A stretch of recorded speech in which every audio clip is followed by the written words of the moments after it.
这盒子就是这样。是。哦。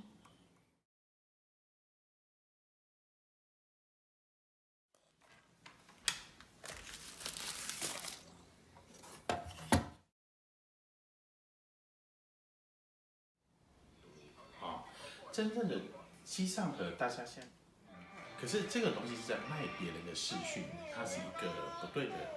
那我们现在的做法是怎样？你看哦，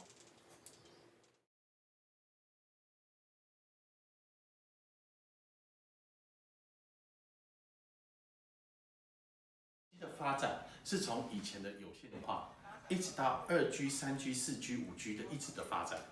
2G， 可是电视的内容它是贫瘠的。并没有办法走到现在的网络。好，我们就回到现在的我们。电视当做显示器，我把一个 Android 作业系统放在这个平台 ，APP 就很多咯，商城 APP。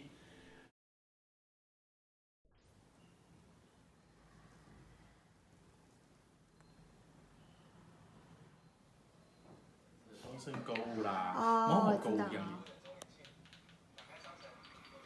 我们来看这所有的，你看有几条，我们从依兰好了，好，来您看哈，我们看从 HBO 来看，大声一点。所以现在那个电视台有。大声一点，小声一点，是不是跟手机？哦。台北天气比天气如何？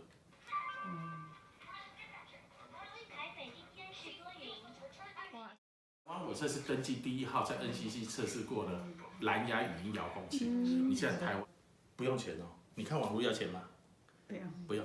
电影，我觉得这种东西自己操控好了。就一大堆。我们再来，嘿，你看我们看电视剧，我们看我最近追的蛮厉害的，最新的《天土龙记》现在已经到第几集了？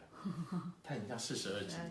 当然18禁也有啦，这18禁就要输入密码的。好，没差了。对，我们家来就有了。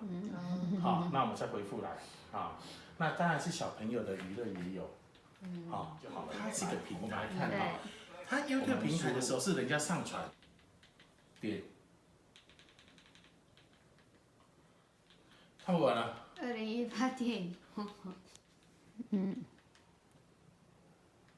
看出来了。是不是一个电视的？